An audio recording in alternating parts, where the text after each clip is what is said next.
Stress and tension, but also stimulates blood circulation, can help with pain management, and promotes good mental health. A must for your busy schedule. Various holistic therapies available. Contact us now on 07530 905 152 for your mobile massage therapist.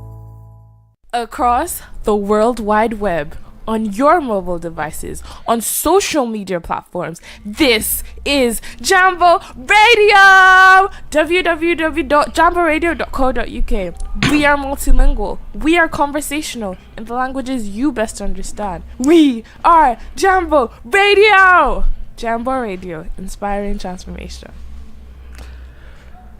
Hello, and welcome to Touchpoint with Tayo on Jambo Radio, the show where everything matters. I am your host, Tayo Oweye, and on Touchpoint, we engage African realities. We explore vital issues that concerns Africans in diaspora and Africans also in Africa. And we educate minds and touch on trendy issues.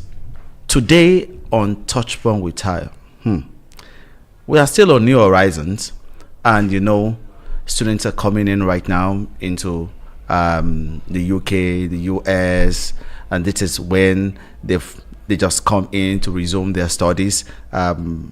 Again, for those who are doing their postgraduates, coming in fresh. And so we're still on that New Horizons here on Touchpoint with Tayo, and we're looking at students' life, immigrant experiences, and the work-study balance. And I have someone who is so right for this conversation today.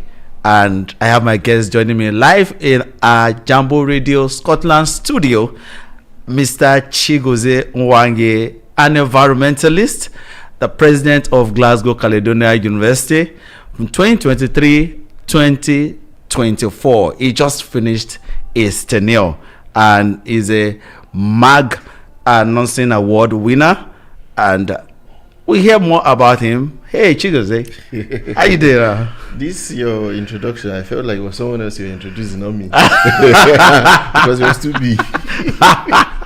No, I'm fine. It's good to see you. You're a big man. And I mean, even the stature too is big, Two hands up for one person. So, how we do it on the show. It's a show where we learn. It's a show where we have fun, even while we are learning. And you can join us on the Jambo Radio social media platform, and both on YouTube on Jambo Radio Scotland. Watch live on it, and on Facebook, also on Jambo Radio Scotland. On Twitter, which is X at jamboradio.scot, and on Instagram, we are at jamboradio.scotland. And you can also email us, info@jamboradio.co.uk. Send us your comments. We are going to read your comments today, and every time we do read your comments and your feedbacks, and contribute to the issue that we are about to go on to today: student life, immigrant experiences, and the work-study balance. Chigo. Yeah. Now, as a student union, an ex-student union president, you've been on a journey. So let's imagine, I used to ask my guests this question, that imagine your life like you're on a journey, on your road trip, and what will be the most memorable stop along the way, and what song will you be playing in the background? This is heavy because I have so many memorable stops. Wow. But I'll probably take it back before the politics started. I used to always like to do business. And that was way back in Nigeria. I was 19. Wow. And I was watching this movie. It was called Slumdog Millionaire at the time. It's odd because in the movie, the main character made his first $1 million at 21. Wow. And I was approaching 20, and then I said, can I try to make my first million at 20? I'm like, okay. And so I used to do business, like I said, and I a day to the birthday that was going to take me out of that age, I arrived at my. Wow. I felt like any day I make that, the world had come to an end for me, and so I did that. So if I was to put a song to it, I'd say that would be "We Made It" by Busta Rhymes featuring Linkin Park. Together we made it, yeah. So that was quite memorable for me. Wow. Together we make it. And it's a very powerful song, you know. And so can you just touch point on your experience as a student, you know, leader, and how did it shape your understanding of student life on campus?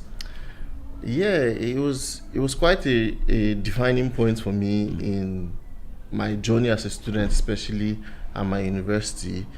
I was one of the very few fortunate ones to get a tuition-free scholarship to come do a master's degree in the UK, sponsored by my university. Wow. And so I got that. Do I call the name of the university? No, you can. Yeah, so that's Glasgow Caledonian University. So we already called the name of the university. Okay. So so yeah, shout out to the GCU. University for Common Good, you know.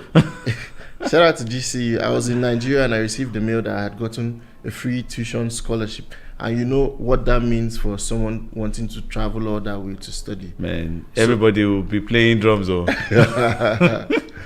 So when I got in, I already had that sense of commitment that I am going to give back to this system that has given something tangible to me. Because come on, they saved me over 20 million naira. Wow. That's about 15,000 pounds at the time. That's huge. Yeah.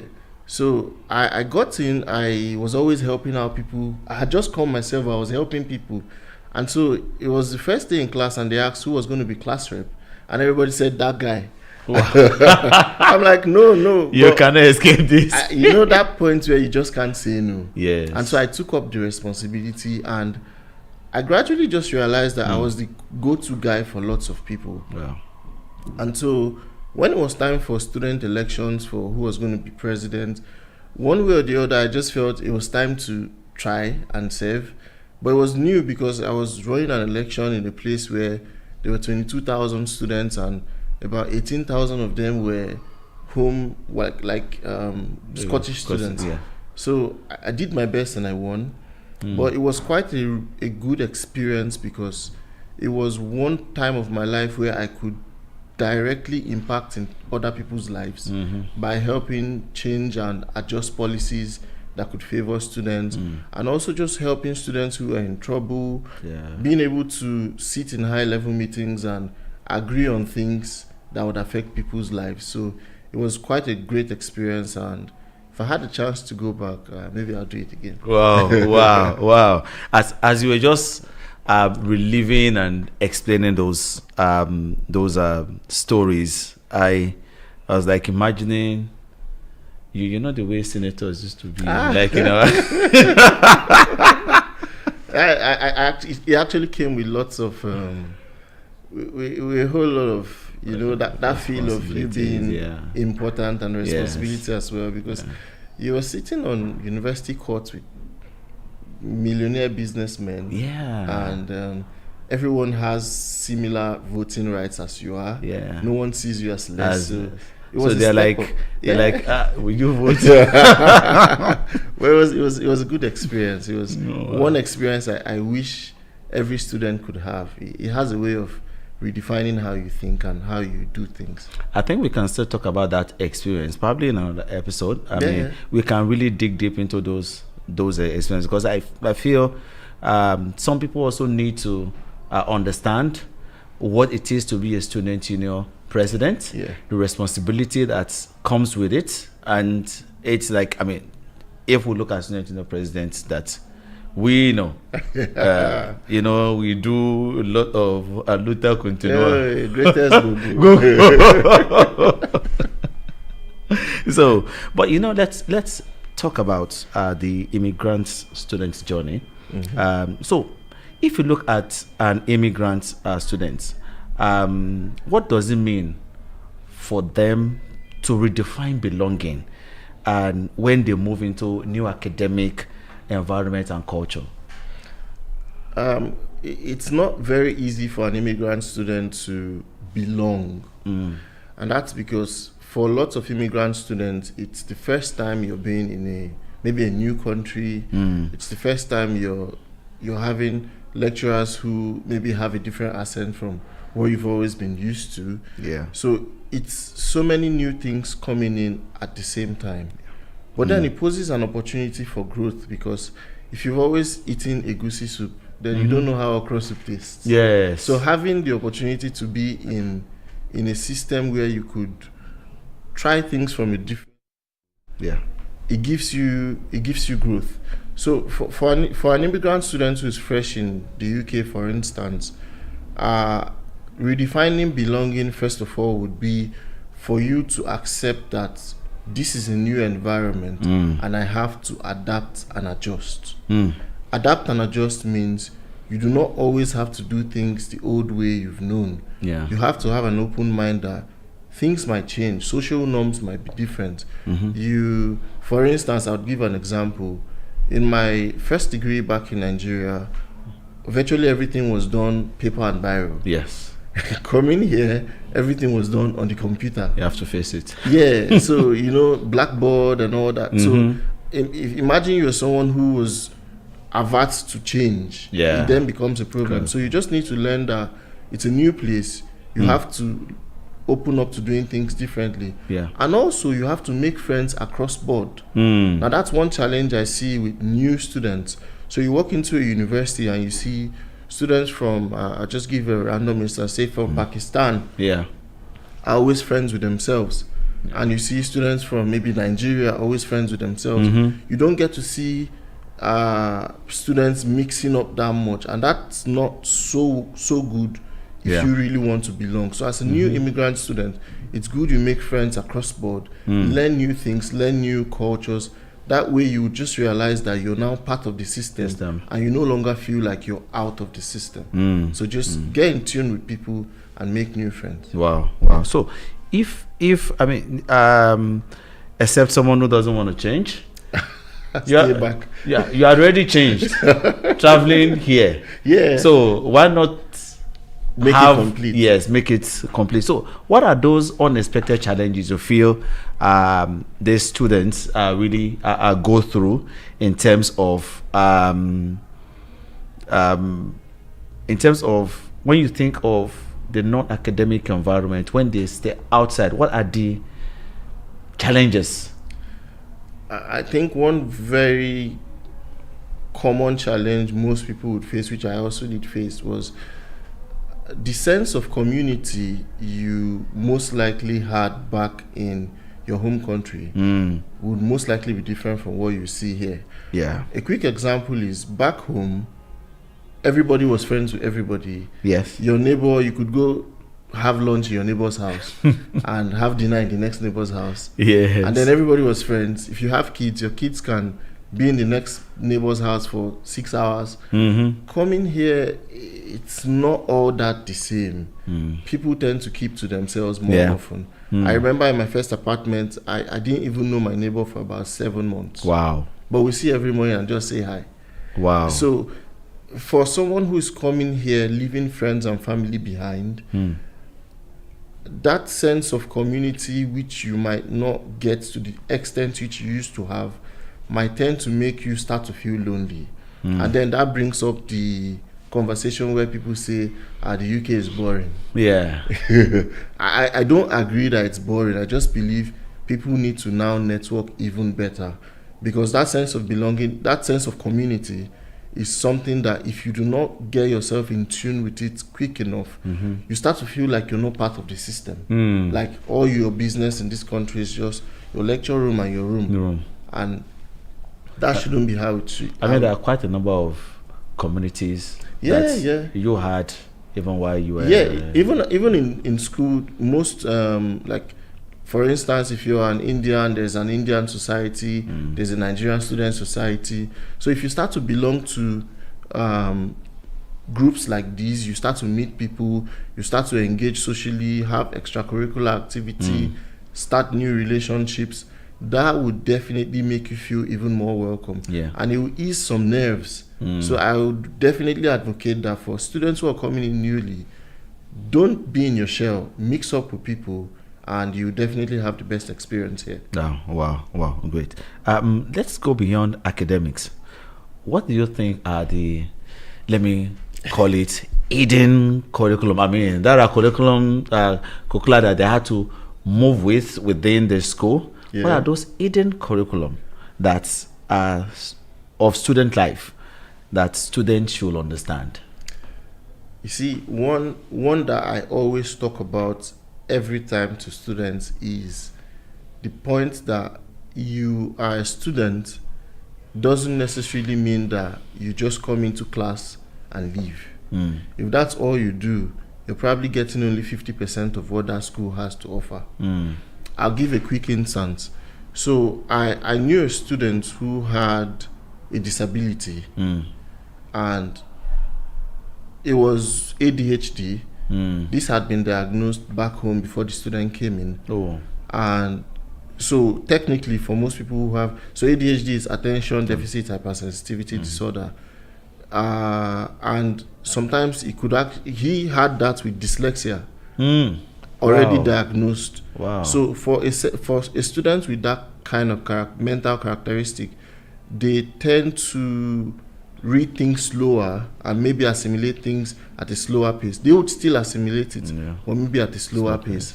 So what that means is, if you have an assessment to submit in 1 week time, and that person has that same assessment in 1 week's time, that person will probably not be done in 1 week. So the university, in its wisdom, grants these students what they call rap sheets, meaning you can submit your assessment 1 week after the normal deadline to accommodate your special characteristics.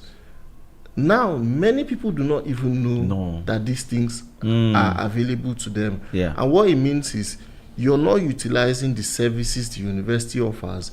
You're not getting premium service for the money you pay. So the hidden curriculum is, you have to, in Nigerian parlance, they say, when you bend down, you go see Abba. You go see Abba. So you need to bend down, like you need to get involved in the system. Don't be that student who just comes and goes. Know what happens. For instance, also, many universities have what they call discretionary fund. You're an international student, you're coming into school, a whole lot of factors can change. Things you planned, you might be coming into school hoping that, and a friend told you, I'd allow you stay in my house for 6 months, and after 6 months you can go find your place. And then when you come, boom, even the friend stops picking your call. These things happen. Or you stay for 1 month and the person starts to become irritable and wants you to leave. Remember, and start giving you hand. If you eat 2 spoons of rice from the pot, no problem. So you then realize now you need to leave. When you leave, you're spending monies you never planned to spend. Most universities, from the knowledge I have what they call discretionary funds, where they can actually give you money for free without you paying back, to accommodate for some excesses you never planned for. Now, how do you know that these things exist if you don't know the hidden curriculum, like you called it? I saw someone got that phone. The way the person jumped. And sometimes it's very good amounts of money. Good, very good. Yeah. There's been lots of instances. So students need to be in tune with what happens. Like, I can give several instances of benefits to universities. For instance, even the extra scholar, because I got 3 different scholarships from GCU. Wow. But I said, now you then do GCU So, but it is the person that knows the way. Yeah, and you must these things be able to have the information. You just need to be around people, come to school, make friends, join societies and clubs, and from there you get to know what's happening. And that's how you become a better student. Also, the career services in school, some students don't know that you can actually walk up to the career service and they help you reformat your CV. These things you pay 25-30 grand on Twitter for someone to do for you. They can help you. They can also send you job advertisements, get you settled on a job. So if you're not following up on those hidden curriculum, you definitely will not know that these things occur, and you just miss out. So I definitely advise students, get in tune with what happens in school, and you get the best out of the school. Before we go on break, let's look at the issue of managing our time, money, and our mental health. So having to work and study at the same time, it's very stressful. I mean, but what steps can students, especially those who are new to the country, take to create a sustainable and routine that can work for them and their finances? Okay, this is quite key, because you see, if you don't get this right, you are set up to fail. Sadly, you need to, first of all, if you're someone who's going to get a job, you need to first of all find a job that works with your personal routine. Now, no two students have the same kind of routine. Some people have classes online, some have classes offline, some have classes that start by 12, some have classes that start by 8. We know in this country you can actually do night shifts or day shifts. So imagine having to do a 12-hour night shift, 8 to 8, and then you have a class starting by 8 in the morning. Wow. And then before you leave your place of work to school, it's 9. And don't forget you're sleepy. And then you do it the next day, and you do it for 6 months or so. You've set yourself up to fail. So first things first is, in the search of a job, finding a job that fits into your personal calendar. You don't, because John is doing this job does not mean Ada needs to do that job. There are also remote jobs you can do from the comfort of your home. Find that, and also create a personal calendar for yourself. I can't even overstate this one. You have to create a personal schedule for yourself. Know when you're doing X and when you're doing Y, because it is very hard managing time here. Time just seems to run. 24 hours seem to be too short. And time is the major thing here. Everything is time. You're being paid for whatever you time. do. So if you do not at an early stage learn to manage your timing, you are just set up to fail. So I'll just say, first things first, make sure you know the kind of job you want to do and how to manage it. The job has to fit into your academics, not your academics fitting into the job. That's one mistake people make. You are a student first before you're a worker. Not you being a worker before being a student. So if you can have that in mind and try not to miss any class and all that, you just see that you would have a normal balance. You're making the money you want to make. You're excelling at your academics, and at the time school is going to be done, your 20-hour restriction will be over.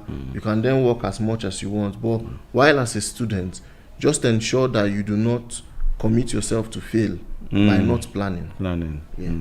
So there's a question here, but after the break we'll deal with those questions. So viewers, audience, it's been something that, the information coming up from the conversation has been so powerful. So but just stay right there. Don't go and don't turn off the dial. We'll be back. We're going for break.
You're welcome back from the break, and thank you for staying tuned. And I still have my guest. He has nowhere to go. He's here with me, and we'll probably just still bring him back to expatiate on this conversation concerning student life, especially the issue of work balance. And there's a question for you here, Chigo. It says, my brother, thanks for the good job that you're doing, and also in terms of the information which you are giving onto our audience. It said, can you expatiate on the challenge people that left their country and stay off campus are facing that affect their studies? Okay. People who left their country but they stay off campus, and how this could affect their studies. Yeah, there's a few challenges you can face if you stay off campus. It might not be so many, but one of them is transportation. You see, off campus has degree. You're in Glasgow. If you're living in Greenock, or Greenock might even be close. If you're staying in Edinburgh. And you're coming to school in Glasgow, that one is it is a big challenge already. Because one, you're going to be spending more money on transportation compared to someone who stays in the university hostel or close to the university. And also, you're spending time. And like we said, time is money. Time is money. Time is too important. So you can't be committing maybe 2 hours or 3 hours transportation every day, when you can shorten it and use that time, even if you're not reading or working. You can use that time to sleep and recoup your energy. So one of the biggest challenges people who stay off campus, depending on the distance, is the money you'd spend and the time it takes you to get to campus. Besides that, there's really not much disadvantage. Although, I would also need to make another point. Please be sure who you stay with. You see, I can't stress this enough. There has always been instances of people complaining that you're living with someone, it's winter, the person said you can't turn on the heater because it's taking up energy bills and all, or you're staying in a bills inclusive house, by the end of the month the person says you use too much bills, you have to pay extra. So people have different countenances. So if you can, be sure the person you're staying with before you move into such an apartment, be sure the agreements you have, and also keep up to your side of the agreement. I have seen instances where they said to a person who was staying off campus, you can't bring guests into the house. Now, because you're looking for a house quickly, you say, I don't have friends, I don't know family, nobody is going to visit me. 2 weeks, you have a girlfriend and she wants to come to your house. And you see, you and your landlord start to now have a scuffle because you're the one breaking your end of the agreement. So just be sure who you stay with and keep up to your end, while we hope that the person also keeps up to their end. Now, if the person is not keeping up to the end of the agreement, there's definitely several things you can do to get your rights back, but we might not want to delve into it because accommodation is 2 hours of it. But yeah, that's it. So let's look at the issue of leadership. Especially as a student, president. I mean, how did you strike a balance between advocating for immigrant students' issue and making campus more inclusive for all students? Striking a balance. Thank you. That's a very important question. Striking a balance comes with high-level diplomacy. First of all, in my instance, I was the first African to be voted as student president in the university. Yes. So you walk into a room, you're probably the only black person there. And everyone is, there's inclusivity, everyone welcomes you, but you still know you're the only black person, everybody's a professor. Now, the thing is, you want to advocate for immigrants, for better lifestyles for them, for more things to be given to them. But you also recognize you are not voted in to just talk for immigrants alone. So for me, in my instance, what I would always do is I'll try to bring up the issues that affect everybody first. That includes home students and international students before I stylishly just chip that small one to say, but what of the international students? What if we do this and that? So it's not seen like you're just there speaking for one sect, because that was not why you were voted. And so long as you can find a way to maintain that balance, things will work. For instance, in my tenure as president, there were lots of things we did positively for students. And one of the key things we did was to set up a student pantry, which was going to help with the cost of living crisis. Wow. That never existed in the university before. Besides your budget, you normally do not get any extra money from the university. But I found a way to squeeze out about £25,000 from the university to set up a pantry. And that was specifically to enable students through the cost of living crisis. We know one way or the other it was going to help more international students, because they tend to have more feeding problems, especially when they come in new. And lo and behold, that set up just now. Students can walk in there and pick food items for free: rice, pasta, toiletries, 10 different items for free every week. And every week? Every week, yeah. You see, it's trying. You see, it's a very good university. Yeah. It's a university for common good. For the common good. So, yeah, I think when you are in such a critical position as president, to strike the balance, you need to first of all be very sensitive and not just always advocate for international students, but find something that helps everybody. And then when there are lapses, you can just speak for the international students, make things better for them. Okay, so my producer is saying that we need to go for some short wee break, and so we'll be back shortly. Need security? Meet Sophie. Do you live in North Lanark?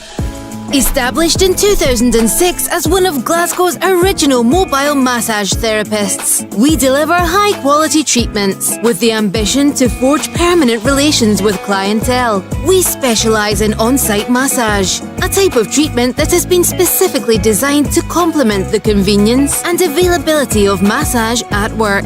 It is performed with the use of a specialist mobile chair, without the use of oils or the need to remove clothing.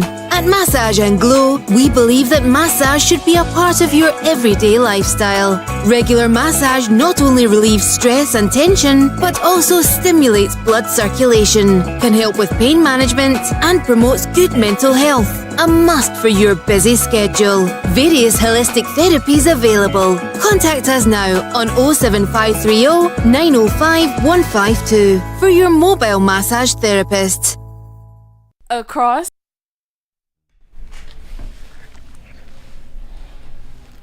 Okay, we're back into the studio. You're still on Touchpoint with Tayo on Jambo Radio Scotland, and we're talking about leadership.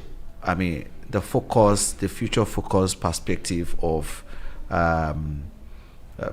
what Chigozie actually experienced and implemented while he was a student union president. Let's look at how can student leaders today serve as change agents. I mean, in terms of bridging the cultural gaps and to promote. You've made mention about something about the pantry. Then about let's look at the unique leadership qualities. What are those unique leadership qualities that immigrant students frequently bring to the table, and how can they be developed and recognized within students' communities? Yeah, thank you. I think part of because there's lots of things we bring to the table. One of them is culture. We are coming from a different part of the world with different culture, and we have the ability to inculcate that culture into the system here and even make it more diverse.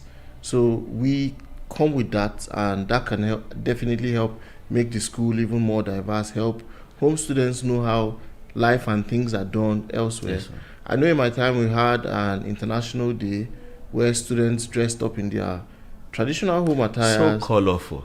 Actually, so colorful. There was music, there was food, there were sections where people demonstrated things they did in their country, bead making, just anything you think I that. thought there was also a beauty pageant. Yeah, stuff. there was that too.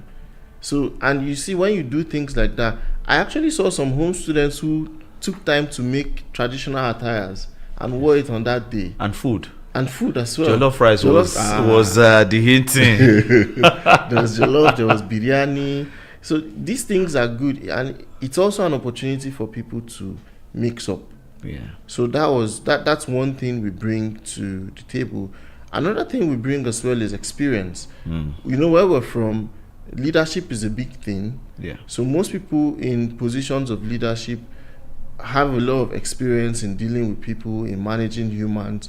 So when we come here and we're given the opportunity to serve, you just notice that we serve with so much passion. We want to get things done. Yeah. So international students who come into leadership here definitely bring a lot to the table. And if you want to check, after 1 year of service, look back at the person's track record, and you see that there were lots of growth areas.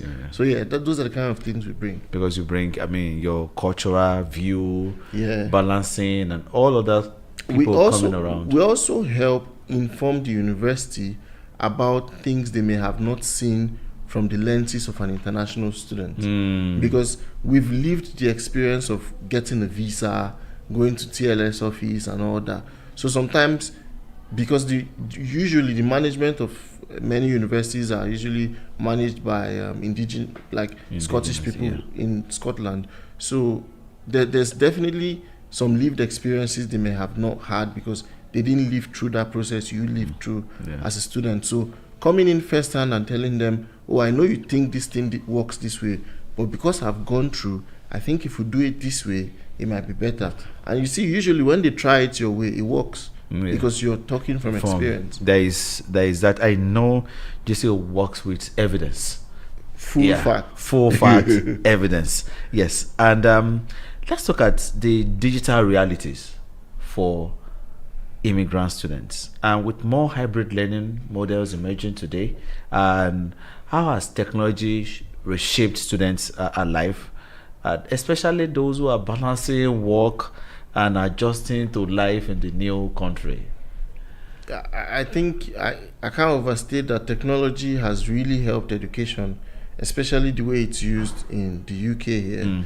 So for most courses, for most programs, you have blended learning. You can learn online. You can actually have times when you go into class.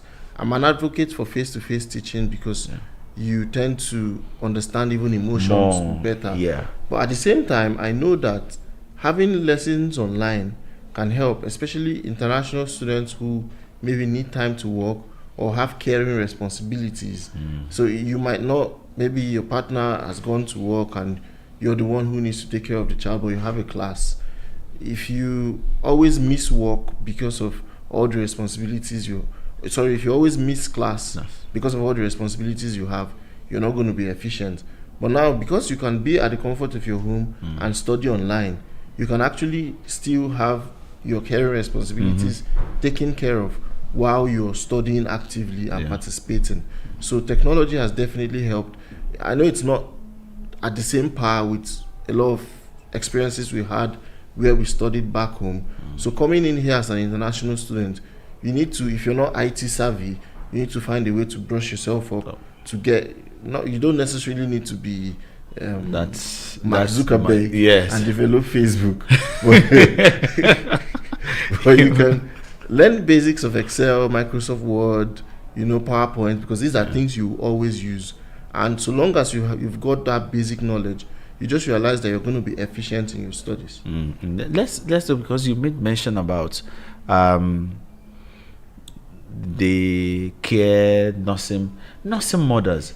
Sometimes we overlook this group of people. How did you deal with that set of people? How did you make them inclusive into the decision making on campus? And were there any program for them? Yeah, so good thing you brought this up.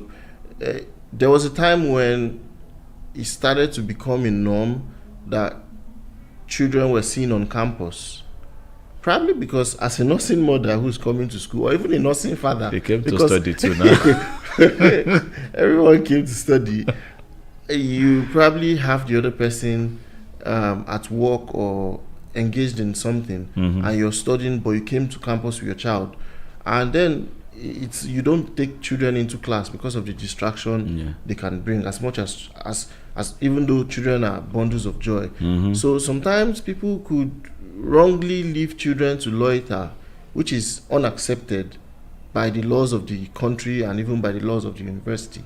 So the university at that time had to find places where, like, family oriented places where you can be with your child, or if you had someone who could help look after your child while you go to study, because we realized that nursing mothers, nursing fathers as well deserve the right to study, and their kids should not be a hindrance. So that was set up to help accommodate them while they study.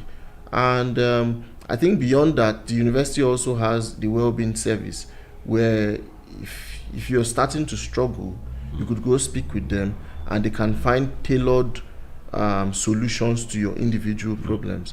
So these are things we always try to explain to new students, so that if you're in that situation, you find such solutions. I had to ask that because I was involved in a large-scale research, and that was comparing some universities in Africa, and that was something huge. That was something huge. And there's a question here online. Fatoke Tai is asking, can the guests please speak about managing medical conditions and its effects on school attendance? What can a student in this condition do to reduce the impact of such on their study? Yes, I've seen, you see, 1 year being president, you will see a lot of You will things. see a lot. I've had people, even before they got into the country, reach out to me on Instagram and say, okay, I've got this issue, can the school help me? People with maybe sickle cell, even more severe conditions that could spark up just anytime. One thing I would say to a student who has got any form of condition that could affect their academics is ensure you declare it. On resumption, during your form, when you're doing your induction and all, there will definitely be times when you can declare. If you don't see it on any form, go to the place where you did your induction and say, you've got this condition, where can you go to? The reason is, when you declare that you've got a certain condition, there might be provision for things that the university has for you. And you would know if you don't do that. Declare. Like I said, rap sheets, you could get an extra extension to your course in case you had a crisis towards your submission. That could help you.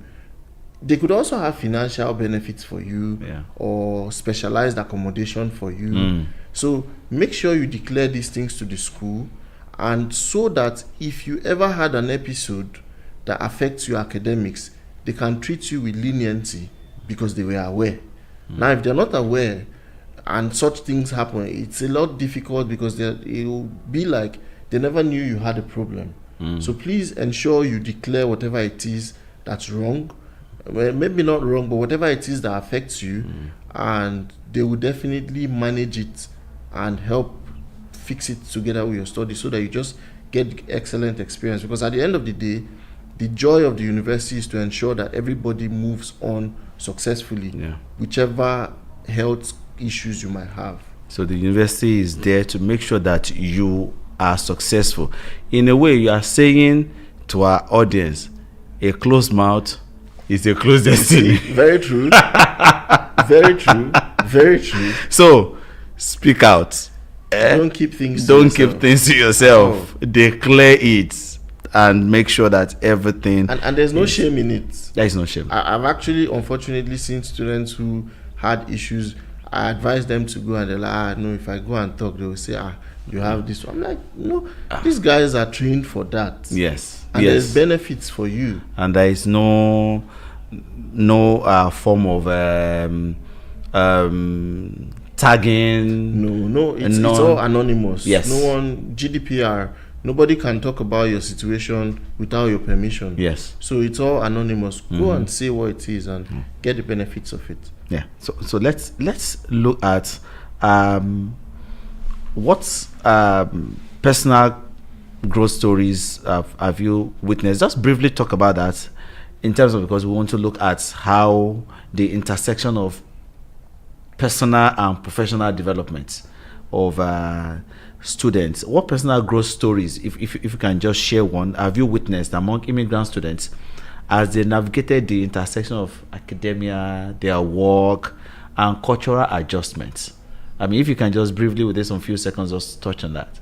Yeah, quite briefly, there's lots of personal growth stories, especially with students who have engaged. I mean, yours is one. Yes. If we talk about your own, we will not live here today. Okay, I'll just quickly speak on a certain student I know who was also close to the Students Association. So this guy, you would always see him at career services. Like if I'm walking through, he's either going to speak to them about something or telling them that he's not seen a new job advert from them in the past 1 week. That was his pattern. He felt like he had something with those guys. So for those who don't know, career services are like most universities, if not all, have it. They just help you with your future plans. And guess what? They kept on working closely with him. And I kid you not, he's done with university. He currently works at a role where he earns about 50 grand a year. Wow, that's huge. As a fresh graduate. As a fresh graduate. And this was because he was able to get close to them, know where he could put his CV, what to adjust, how to blend all his experiences into what the industry needs. And this guy is doing very well for himself. He just got the job about 2-3 months ago. Wow. And that's a success story. Wow. He would have never been there if he wasn't close to the system. It was like someone was chatting with today, and we're just like saying, when they told that king to shoot arrow, you can't go shoot one. Say you should shoot. Keep going there. Fire on. Let's look at the global perspective of education now on a larger scale as we wrap up. So in terms of resilience, cross-cultural understanding, adaptability, what can the broader student body learn from the educational and life experiences of immigrant students? I think universities need to appreciate that immigrant students bring a lot to the table, and they need to tap into that resource, because there's actually lots of resource. These are people coming from everywhere in the world with perspectives that are broad. So things that universities can do, you can organize sessions where either career sessions or just social gatherings where students meet and interact. Now, these are hubs where ideas are grown. There's universities now that have entrepreneurship hubs where students can go talk about their ideas. Believe you me, an idea that a student from Malawi would have would be different from the idea a student from Canada would have. So when you can intricately harness the brain power that's coming from around the world, the synergy will be high. It's like you build another Einstein. Yeah. So I mean, let me ask you a more personal one. Winning the Magnuson Award, I mean, it's a recognition of your leadership, your resilience around. How did balancing student life, immigrant challenges, and work help you achieve this goal?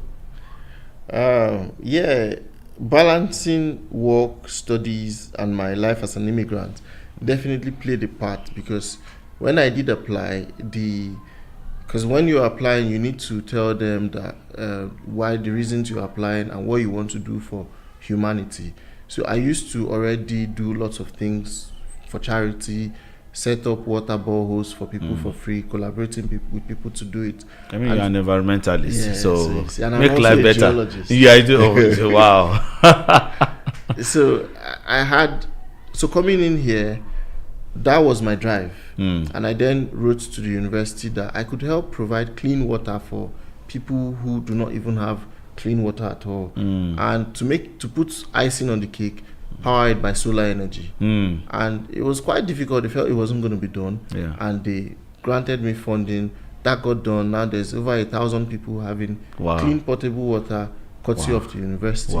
So if I never lived the experiences I lived before coming, I'd probably have not had a story to tell that would grant me that benefit. So that's why I say immigrant students definitely have a lot to bring to the table. Because courtesy of that project, there's been a couple of Nigerian students who have applied to GCU and come simply because they say, oh, the university even does all this for people.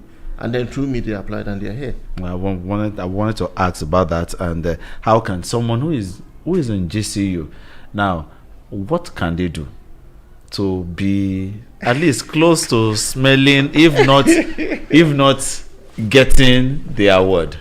Just in some few seconds. You just what pay can me you a do? tax of £1,000. Finish. No, I'm joking.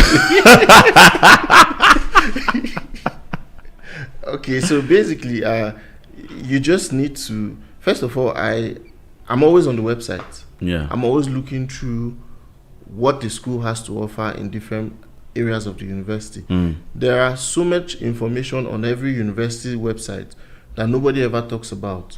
So for someone who aspires to get things like that done, like I said, I had 3 different scholarships from the university as an international student who knew nobody. Yeah. But I was always on the website looking for the next new opportunity that's posted.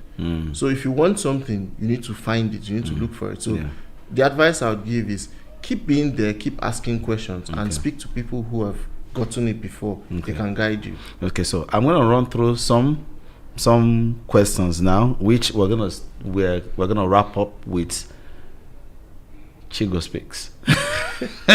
So, quick, what key lessons did you learn from your time as student union president that you believe future immigrants, students, leaders should take to heart?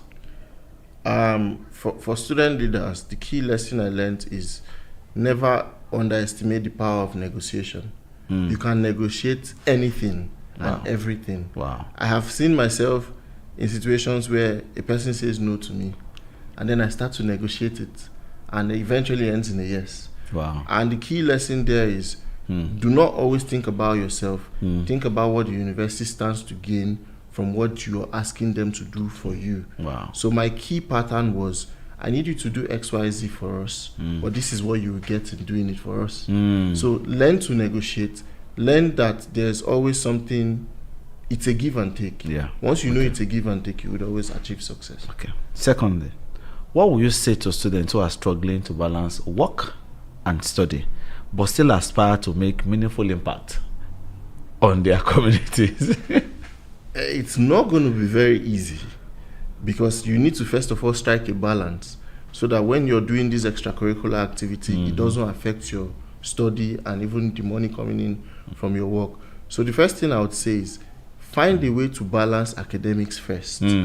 Get your foot on the ground. Know how to do your coursework and all. Get a job that's suitable. Have time for yourself.